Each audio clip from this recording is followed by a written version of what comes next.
What's up, guys? How's it going? My name is Status, and I'm a new director here at this channel.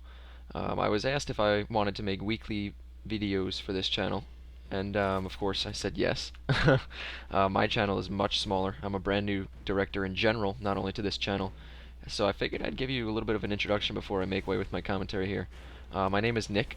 I am 16 years old. I live on Long Island, New York, born and raised. I'm currently in 11th grade in high school. I go by the online alias of Status, so that's what I'm going to introduce myself as. I like to play all sorts of games. Right now I'm big on Homefront, getting a little bit back into Call of Duty Black Ops. I was a little burnt out at that for quite some time because after a while, playing the same game for ever just gets kind of annoying, so you just gotta switch it up every once in a while. So yeah, right now I'm playing Homefront. I love it, personally. I know a lot of people are iffy about it. There's some things they do like, some things they don't like, but for the most part I really like the game. I pretty much make commentaries and just sorts of short clips on my own channel. I'm sure there will be a link in the description if you like what I put out, so be sure to check me out if that's what you're looking for. Today I really want to start out with talking about all sorts of different games. A lot of games coming out now, FPS games, they're all being compared to Call of Duty. That's sort of the standard set for them. And now the developers, most of the developers, know right off the bat they cannot compete with the community that Call of Duty brings. They cannot dethrone the Call of Duty gods. And if they assumed that they could do that, they're absolutely ridiculous. I know a lot of people say Battlefield 3 is going to absolutely destroy Call of Duty, and it's going to dethrone it from the main FPS being played. And I think that speculation is just ridiculous because what Call of Duty does is it not only something you can rely on, so to speak, but everybody loves it that plays it. Those are die-hard fans that you have. You can't just release a new game and get all of their fans to just say, forget about Call of Duty, Battlefield 3 is awesome. When I say it's reliable, it's not a big guessing game. When a new Call of Duty comes out, you pretty much know what's coming out with it. You have a great idea of how it's going to play out and what it's going to look like. You know the graphics are going to be top notch because they have the resources to do so. They have the graphic developers, the best of the best. So you know it's going to look beautiful and you know how it's going to play out. There's not a lot of difference. Something like Halo 3 to Halo Reach, you didn't really know what you were getting. If you expected Halo 3, you were wrong because that's not exactly what you got.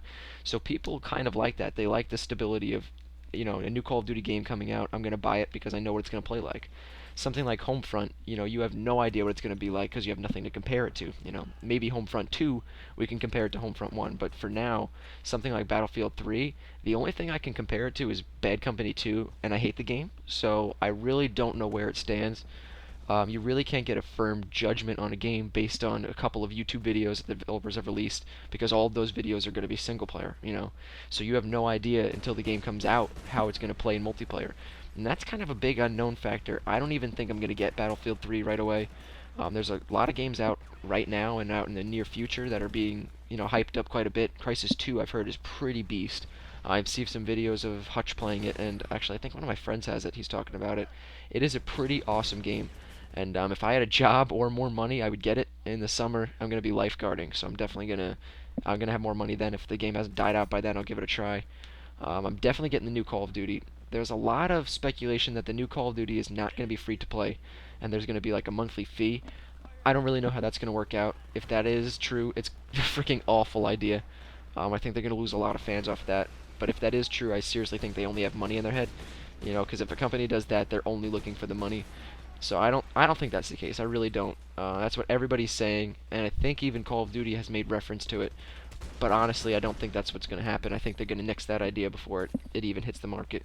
So that's kind of where gaming's at right now. Gears of War 3 is coming out soon. That's supposed to be awesome. It's supposed to have dedicated servers and all this and that. I never liked the Gears of War series, so I can't, put a rating on that. I've only played 2 very, very briefly, and it's just not my game. After Call of Duty, there's a few slip in my mind. What else is coming out? So, we got Homefront, which is out now, obviously. We got Crisis 2, which is out now. Those are kind of competing head and head. A lot of people are deciding, should I play Homefront? Should I play Crisis 2? In my own opinion, I can't even have an opinion, actually. I haven't played Crisis 2. Homefront's a good game. If you get like 3 games a year, I'd definitely get Homefront. If you only get like 1 game a year, you're one of the people that doesn't have enough money or doesn't like to spend that much money, maybe I'd hold off on Homefront. It's not a 10 out of 10 for me. Really, it's an 8 out of 10. Call of Duty Black Ops, I'd put at a 9 out of 10. I definitely wouldn't put it 10.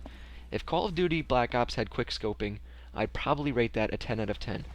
And I say that because I am not a huge quickscoper. You know, Modern Warfare 2, I was not the kid that was doing ladder stall, 360, double YY, grenade switch, rocket launcher, frag bounce. I wasn't this quickscoping Jedi master by any means. But it adds a different element to the game, something unique to Call of Duty, and I can't believe they took it out for Black Ops. I really can't. It's something that I view as a huge mistake, and if Black Ops had that, I'd probably rate that a 10 out of 10. In Homefront, you can quick scope, I guess, but the maps are so freaking huge, you're not hitting anything at all. It would really be a feat to get a few good quick scopes, so that's really not a factor. I think if an FPS game comes out and it rocks the quick scoping scene, I really do think it could pick up a lot of hype and a lot of fans, because there is a huge following for quick scoping. There's like I want to say it, a whole community of quick scopers that are out on YouTube putting up videos and this and that, and it gets pretty crazy. I don't know. I'm not a huge quick scoper, but I definitely think the next Call of Duty should have it. I think it's just absurd that they don't have it in Black Ops, but that's my take on that. And the other thing I wanted to talk about, which I debated talking about because it's such a bad idea to talk about, but I'm gonna do it anyway. Religion. I am not a religious man by any means. My family is Catholic. I've grown up Catholic, but I don't know if it's this day and age, if it's the technology and the understanding that we have of the universe that's made me not religious. I don't want to put a blame on anything. I mean, it's definitely not my family or anything. It's nothing like that. I just find it hard to believe it. You know, you've learned so much in science class. The theory of evolution's been proven in so many ways. I find it incomprehensible to think about how some god that's always been there just created mankind itself. But another thing I think that's ridiculous is the idea of sinning and going to hell. Um, my belief is that religion was created to give people order and to give people a reason to do good things. You know, if oh man, if you can't do that, if you do that, you're going to hell. You know, that's a huge factor. If I was threatened with, you know, stealing my neighbor's garbage cans or going to hell, shit, I'd forget about the garbage cans and be like, oh, man, forget about that. But we know this day and age that you can't just go to hell like that. I mean, I can't say we know, but I don't know. It seems a little outlandish to believe something like that. You know, back in the time of the God, I can't even think of the time. I don't know, the time when pilgrims just came to America, you know, when they believe in witchcraft and all this and that, something like that sounds absolutely believable. And I believe that sinning and going to hell, the concept of going to hell, was created just to keep people in order, you know. But I don't need a reason to do something good. You know, I'm not helping some old lady across the street because I don't want to go to hell. I'm doing it because it's the right thing, you know. I'm a good person, and that's what good people do. I don't really know. You know, I don't think that you should have to be threatened with punishment to do the right thing. If you were going to go to jail if you raped the 18-year-old girl that lives next door to you, you know, that just, I don't know. If you were not going to be punished for doing it, would you still do it? It's wrong. I wouldn't do it because it's wrong, you know? This day and age, we know what's wrong. We know what's ethical. I don't need to be religious to be ethical. I don't know. That's my take on it. I don't know how you guys feel. You know, don't hate on me for having my take on it. I won't hate on you if you're super religious. That's what you believe. That's what you believe, you know? I'm not going to force my views on you by any means, and you shouldn't force your views on anybody else unless you're one of those door-to-door...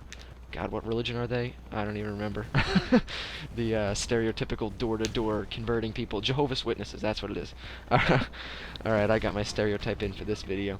So yeah, definitely, if you liked my stuff, come stop by my channel. There will be a link in the description. And until then, have a great day. This has been Status, and be sure to check out the other directors on this channel because they have some great stuff. Peace out!